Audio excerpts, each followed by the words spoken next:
My husband sent me a message from Hawaii saying, "I'm in Hawaii with my 22-year-old lover.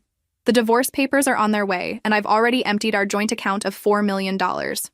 I couldn't help but laugh and responded by sending my bank statement, which showed a credit of $4 million. Because the account he emptied? Actually, the message arrived while I was serving customers in my boutique.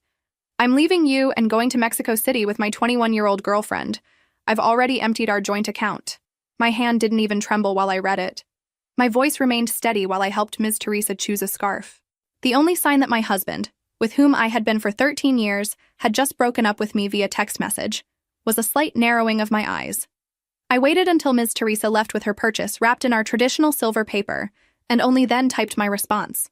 "Good luck.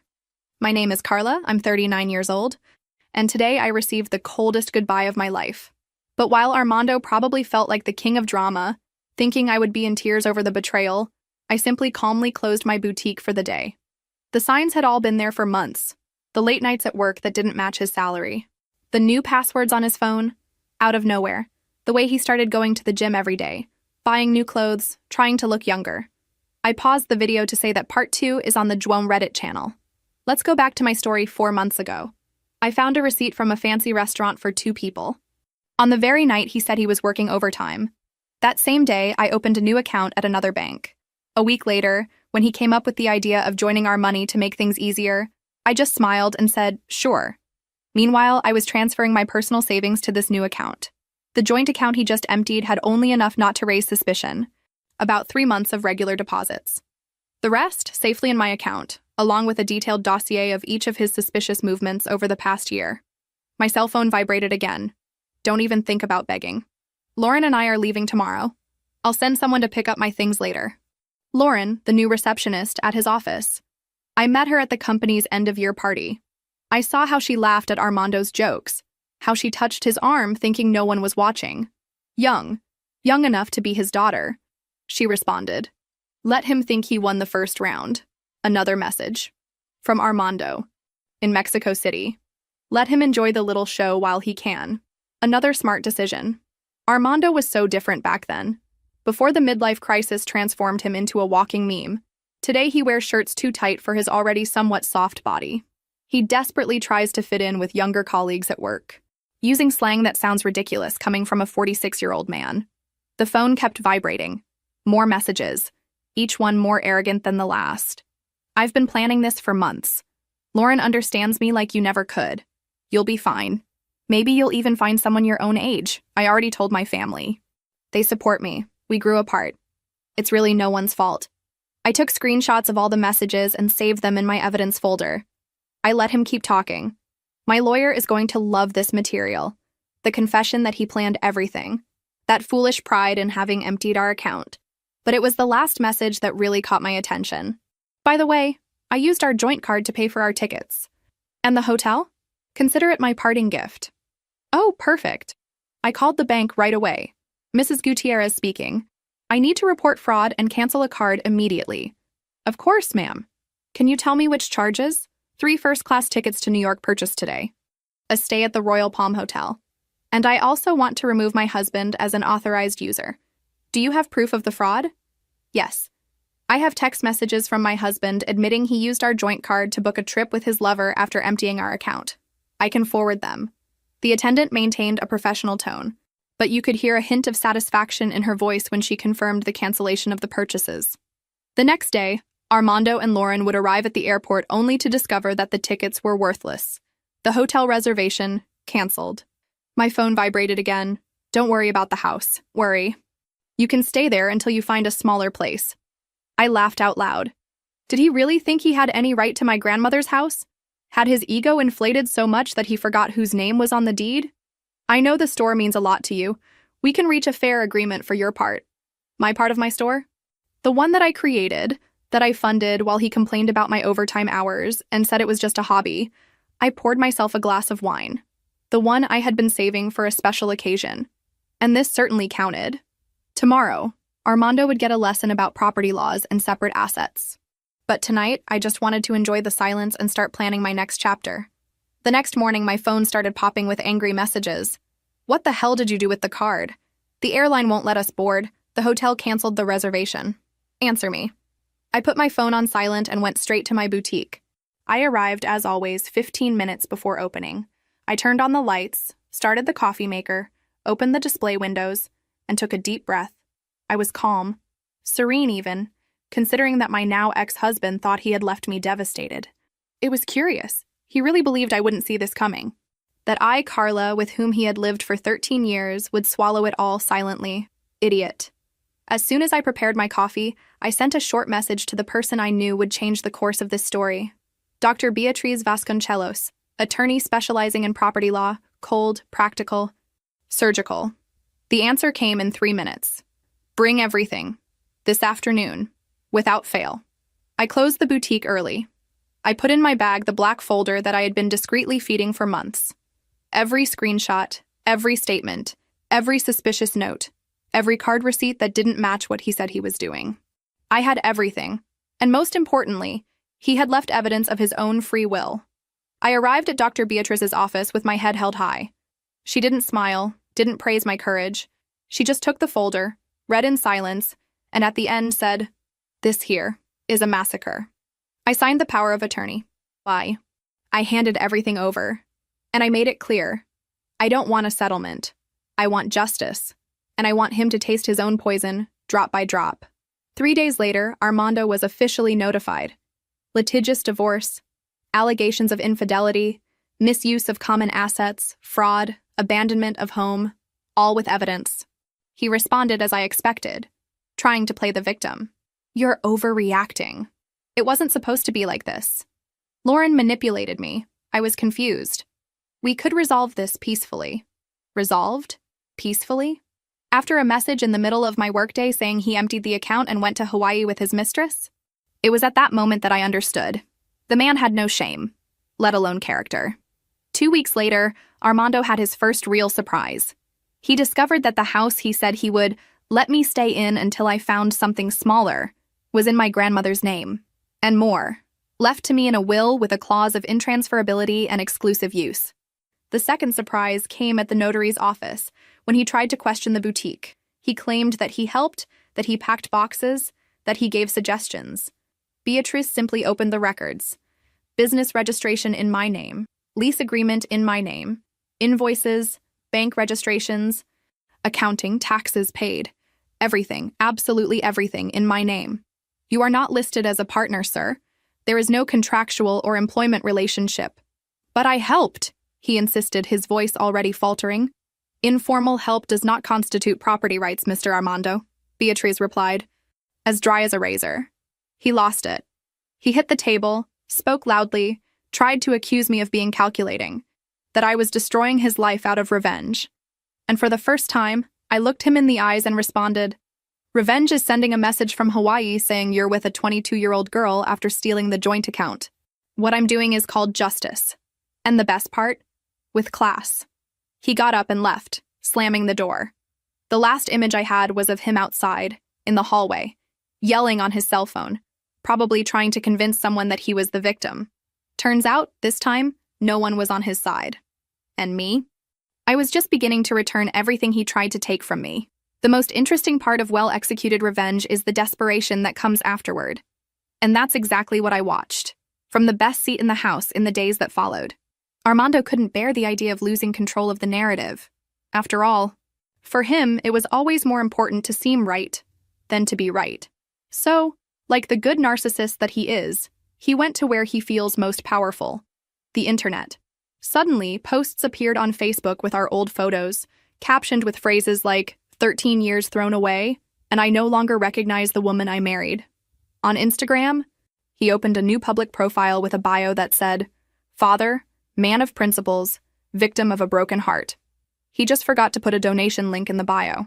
He started writing dramatic long posts, claiming to be emotionally betrayed, insinuating that I was cold, manipulative, and that I left him emotionally vulnerable, enough to fall into Lauren's arms, the young soul who gave him attention.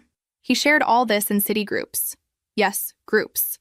Those like local commerce, neighbors of Santa Beatriz, even tips for women's fashion and aesthetics. This last one, an absolute disaster, considering it was administered by one of my most loyal customers. Oh, and she read everything. out loud, in a video. She made a point of saying that she had been shopping at my boutique for 8 years, that she knew my marriage inside and out, and that Armando never was good for anything except getting in the way. The video went viral. Others began to comment. Customers started posting photos shopping at the boutique with captions like "valuing strong women" or "buy from someone who had the courage to start over." My store began to receive more messages than ever. Appointments, compliments, orders. And me? I didn't need to say a word. Armando's sandcastle began to crumble. Lauren, who at first seemed so enchanted with the mature and well-traveled man, didn't take long to feel the weight of public shame. She was exposed in the comments, identified in the screenshots, criticized by colleagues, and then disappeared. Literally. One fine day, Armando posted a photo alone with the caption, "Starting over." The same day, her Instagram profile was deleted. Sources, and by sources I mean a friend who works at the same company, told me that Lauren requested a transfer to another department and blocked Armando on everything. He was left without his lover, without reputation, and worse, without money. His cards started getting declined. He tried to fill up his car and the debit was denied. He tried to have lunch at a restaurant and had to leave his cell phone as collateral while he ran to the nearest bank. Of course, he didn't know that all joint accounts and bank authorizations had been deactivated. Beatrice took care of that personally, and all the new passwords were safe. He sent me furious messages. "You left me with nothing. This is financial abuse. You will pay me for every humiliation." I read them, took a deep breath, and answered with a single phrase. "What's yours is safe. What was mine, you no longer touch." He disappeared for a few days, and I thought maybe he had learned his lesson. But Armando is the type who prefers embarrassment to dignity, and the embarrassment was just beginning. And then came the day of the hearing. I woke up early, calmly. I gave myself the right to prepare my own breakfast in silence with the playlist I liked, and without anyone complaining that the smell of my coffee was too strong, as Armando did every morning, as if the smell was the problem, and not him. I chose my outfit with the same care as someone putting on armor. A white blazer, a satin blouse underneath, and my grandmother's bracelet, the only thing inherited from her besides the house, and strength. I arrived at the courthouse 15 minutes early, accompanied by Dr. Beatrice, who carried the folder of documents like someone holding the sword of justice. My posture was calm, my expression firm. No heavy makeup, nothing flashy. Just the image of a woman who knew very well who she was, and who had nothing to hide. On the other side of the hallway, there he was, Armando, in a poorly fitted dark suit, deep circles under his eyes, and a lost look. He was thinner, more worn out, more ridiculous. He had that defeated air of someone who realized too late that he lost a war that he himself declared. He tried to stare at me. I smiled politely and nodded with a slight wave. He lowered his eyes. The hearing room was full. Some of my friends made a point of being present. 2 former clients who had also gone through similar divorces came as character witnesses. And of course, he brought 2 bar friends, as if that had any legal weight. The judge was a mature man with a tired and objective expression. He wasn't there for a show, nor for drama, and I was exactly prepared for that. Armando started speaking. He played the victim, cried, forced, said I was cold, that the marriage was already dead, that I emotionally ignored him, and that he had fallen into temptation out of neediness. A pathetic, empty narrative, just like the ones he posted on social media. But what he didn't expect was that each allegation would be dismantled, item by item, with evidence. When Beatrice opened the folder and began to show the screenshots, statements, receipts, bank records, and the messages where he admitted planning everything with his mistress, the room fell into absolute silence. We showed that the joint account had been deliberately emptied. We showed that he used the card after abandonment, that he tried to simulate good faith after already setting up the scam. And the judge interrupted his defense with a comment that I still cherish today. "Mr. Armando, you were not a victim of emotional coldness. You were the perpetrator of a clear plan of betrayal, fraud, and attempted patrimonial subversion, and that has consequences." When the sentence was read, my shoulders relaxed for the first time in months. Divorce granted with fault attributed to him. No rights to the house, no rights to the store, compensation for moral damages and misuse of assets, compensatory alimony for the duration of the marriage, court costs, On him. I left the room with my head held high. Outside, people applauded me, literally. My friends, clients, some women I didn't even know, but who knew the story, gathered in the hallway and applauded as if I had won a collective battle. And in a way, I had. Armando came out a few minutes later, alone, with short steps, eyes on the ground. The local press wasn't there, but I swear, if someone had taken a picture, it would have been the cover with the headline, "Here lies the pride of a coward." I got into Dr. Beatrice's car and let out such a deep sigh that even she smiled. "Is it over?" I asked. She shrugged, professional as always. "Legally, yes, but the humiliation, that's just beginning for him. And me? I was officially free." Over time, my life sorted itself out in a way that I wouldn't have imagined even in my best days. The boutique grew. I partnered with local designers. We launched our own line of accessories. I was invited to give a lecture on female entrepreneurship at a university. All this while the word Armando was, little by little, losing any weight in my memory. Until that day at the mall. I had gone to buy a birthday present for my neighbor's daughter. I walked into one of those small men's clothing stores, barely looking at the name, and came face to face with him. Armando. Behind the counter, with a badge hanging on his chest, a poorly ironed dress shirt, and a look so dim that it took him a few seconds to recognize me. When he did, he froze. For a moment, I thought he was going to pretend he didn't see me. But Armando never knew how to lose with dignity. So he smiled awkwardly and said, "Carla." I looked at him like someone looking at a shadow from the past. "Armando, what a surprise." I replied in a neutral tone, almost sympathetic. "Almost." "You look good," he said, as if asking permission to continue. "I'm great. And you, working here?" He nodded, clearly embarrassed. "Yeah, I'm trying to start over. Things haven't been easy after everything." I feigned empathy. I fidgeted with a random hanger just to avoid maintaining eye contact for too long. "Good that you're trying, Armando. Starting over is important. Everyone deserves a second chance. For themselves, right?" I said with a delicate smile that hid the blade behind the phrase. He seemed to swallow hard. I wanted to apologize. Really, I was an idiot, a complete imbecile. I lost myself. "I know," I replied. Just like that. No flourish. He hesitated. "I don't expect anything, but if someday you want to talk, have a coffee." I gave a short laugh, without sarcasm, just tiredness. "Armando, you still think we're a misplaced comma that can be edited, but we were a closed chapter, and a shameful chapter. By the way," he remained silent. The store was empty. The air conditioner made an uncomfortable buzz. For a moment, I even felt sorry for him. But it was fleeting. Because when you survive an emotional earthquake, the last thing you feel when seeing the epicenter is nostalgia. "I forgive you," I said. Looking into his eyes. "Really? Because holding a grudge would be continuing to carry you, but forget? No. You are a constant reminder of everything I overcame. And honestly, I'm grateful for that." He tried to outline a reaction, but didn't have the strength. He just nodded with a minimal nod, almost imperceptible. "Good luck, Armando. I hope that one day you can look back and feel a bit of shame for what you did." I left the store without buying anything. Outside, the world went on. People laughed, the windows shone, and my phone beeped with a new order from the boutique. I smiled. I adjusted the strap of my bag on my shoulder and kept walking, without looking back. Because honestly, those who live in the past belong in a museum. And Armando, well, he was just a dusty piece that I no longer visited. Life has an ironic and an absolutely wonderful way of rewarding those who don't take revenge with anger, but with results. Months after that pathetic reunion, my boutique was no longer just a charming store in the city center. It became a reference. We expanded, opened a second unit in an upscale neighborhood, and I created my own line of scarves printed with phrases of overcoming. One of them went viral. It read, "You didn't break me. You freed me."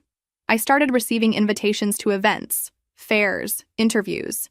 Women from various cities wanted to hear my story, and I told it, without naming names, how I started from scratch after financial and emotional betrayal, how I transformed pain into profit, anger into strategy, humiliation into strength. In one of these interviews, they asked me, "And do you regret anything?" I smiled, took a deep breath, only not believing in myself sooner. The audience applauded. The video hit more than 2 million views in a few days. I was called to lecture on female financial independence at universities, cultural centers, TV shows. Meanwhile, Armando? Well, reliable sources, and discreetly well-informed, told me that he was evicted from the apartment where he was living for non-payment. The car, which he used to try to maintain his image, was repossessed for default. The dramatic messages he used to send were replaced by silence. No more apologies, no new attacks. I think, finally, he understood that whoever digs their own hole, sooner or later drowns in what they built. And me? I was living the best phase of my life. On the night of my 40th birthday, I sat with my closest friends at an elegant restaurant, with a view of the city that I reconquered with my own hands. We laughed loudly, without guilt, each with her glass of sparkling wine, celebrating not only my story, but all women who managed to rise even when they tried to push them to the bottom of the well. One of them raised her glass and said, "We should toast to well-executed revenge." But I corrected her. "No, let's toast to freedom, because revenge is temporary, but being free, that's priceless." We toasted, we laughed, and I closed my eyes for a moment. There was no more pain, no more fear, just an entire future ahead. And this time, it was all mine. Did you like the story? Leave your opinion in the comments. Subscribe to the channel to help, and see you next time.